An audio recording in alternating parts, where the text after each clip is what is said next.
Nathan knows where I'm going to go with that, right? So Yeah. I do a lot. We'll catch up after the show.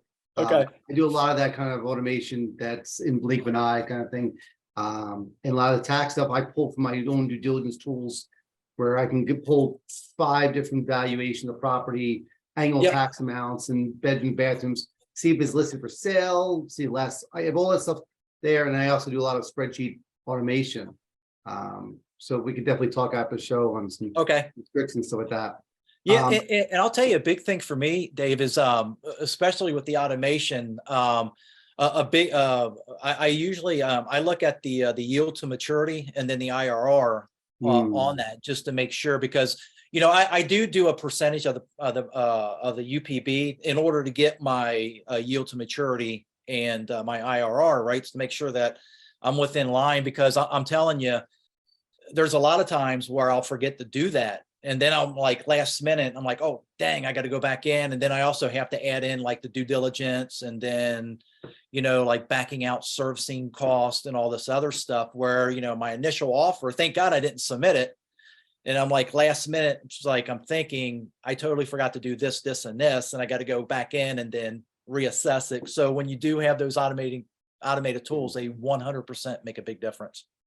Well, I did ask for some questions. We just got a boatload of questions at once. So I'm going to try me and Nathan go back and forth. Nathan, I'll let you start with the first one. Make sure you mention the name. And so Gabe Cass, good old Gabe. How you doing, Gabe? He's asking about, do you use text messaging? Do you text message your leads?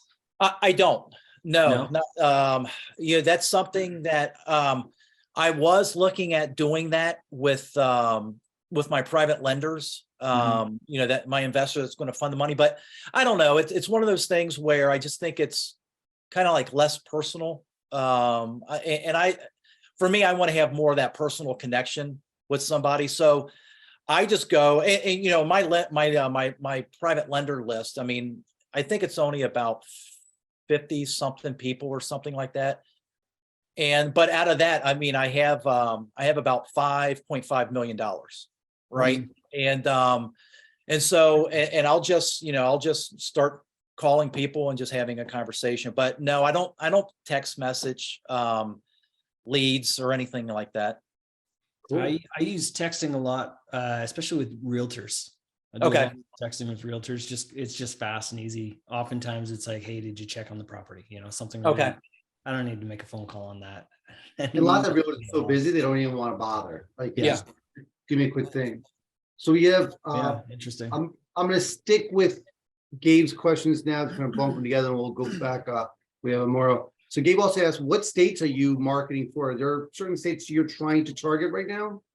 No, I buy nationwide except for New York, New Jersey, California, and Illinois.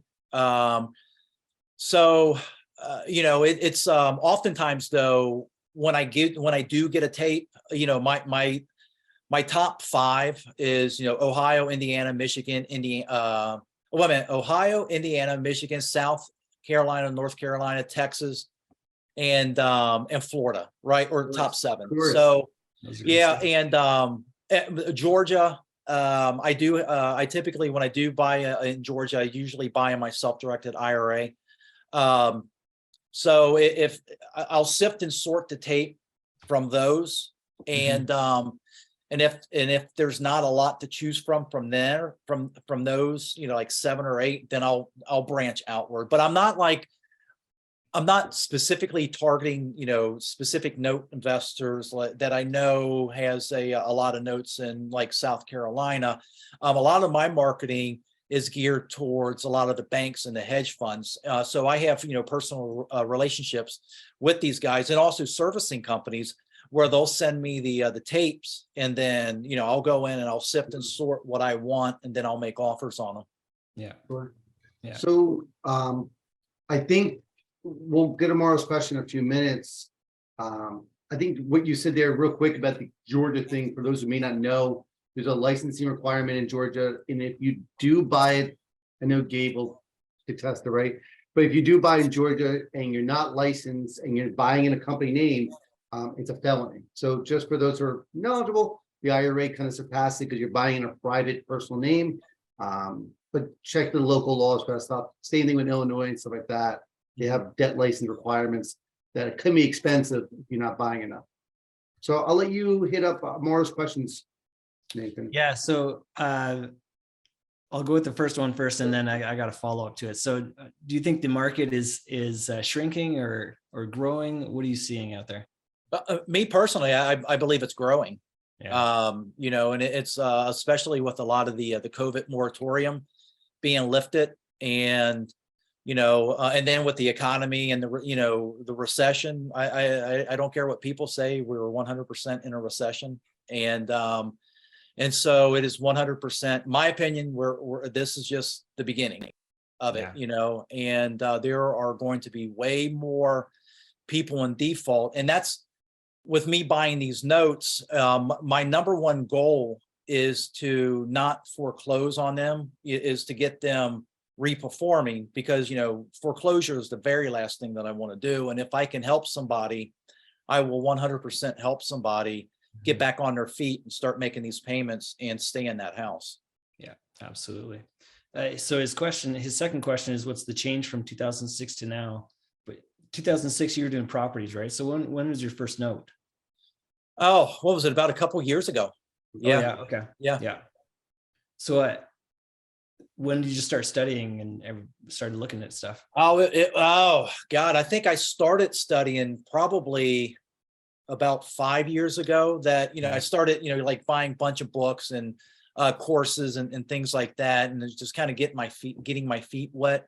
Right. Within the area, trying to learn the jargon. And it was, once again, it was always the analysis of paralysis. Yeah. You know, and that was a nice thing about it, you know, having like a coach or a mentor, like, you know, that, you know, they've been there and they've done that. And, you know, you can reach out to that person, especially in this note space, because it's, you know, it's the fear of the unknown, you know, but once you do your first one, it's kind of easier than your second, then your third. You're like, oh God, okay, yeah, make a mountain out of a molehill. Yeah. It just the bottom line is, you just really need to do your due diligence on it. You know, look at your numbers, do your due diligence, and you know, and then you can always run it by somebody. You know, that just to make sure that you're not maybe you're not seeing something that the other person may see. Yeah. And I mean, Dave and I can tell you, over the years, my goodness, you continue to learn. There's so many different situations. It's almost impossible to anticipate every possible scenario. Oh yeah. So you keep learning, you keep figuring stuff out. You talk statute limitations, I thought, was a one number thing. And I learned just about 18 months ago, 2 years ago, that there's 6 different pillars of statute limitations throughout the states, from next due date to last payment date to maturity date to, you know, if start foreclosure. There's so many things, and certain states allow certain things. So it's definitely a huge thing that your calculator can grow and grow and grow until you're just monstrosity like I have. Right. And your network. Yes. But what I will tell you is the thing that really helps me is especially when you get the collateral file. So you want to make sure that you have all, you know, from the start of the creation of the loan to when you buy it, like all the allonges and all the assignment of mortgages, and, you know, just make sure you have everything. And if you don't understand that, you can always reach out to an attorney. I have an attorney that I reach out to, and I'm like, okay, I'll send over the collateral. I'll look at them and make sure that everything is there, but then I'll send it over to him, and then just to double make sure that everything is there. And then he'll say, hey, you're good. Go ahead with the deal. Yeah. It's amazing because due diligence, everyone's different, right? So people say, well, define due diligence. Well, I'm going to define the way I do it. Nathan will say differently. You're going to say something different.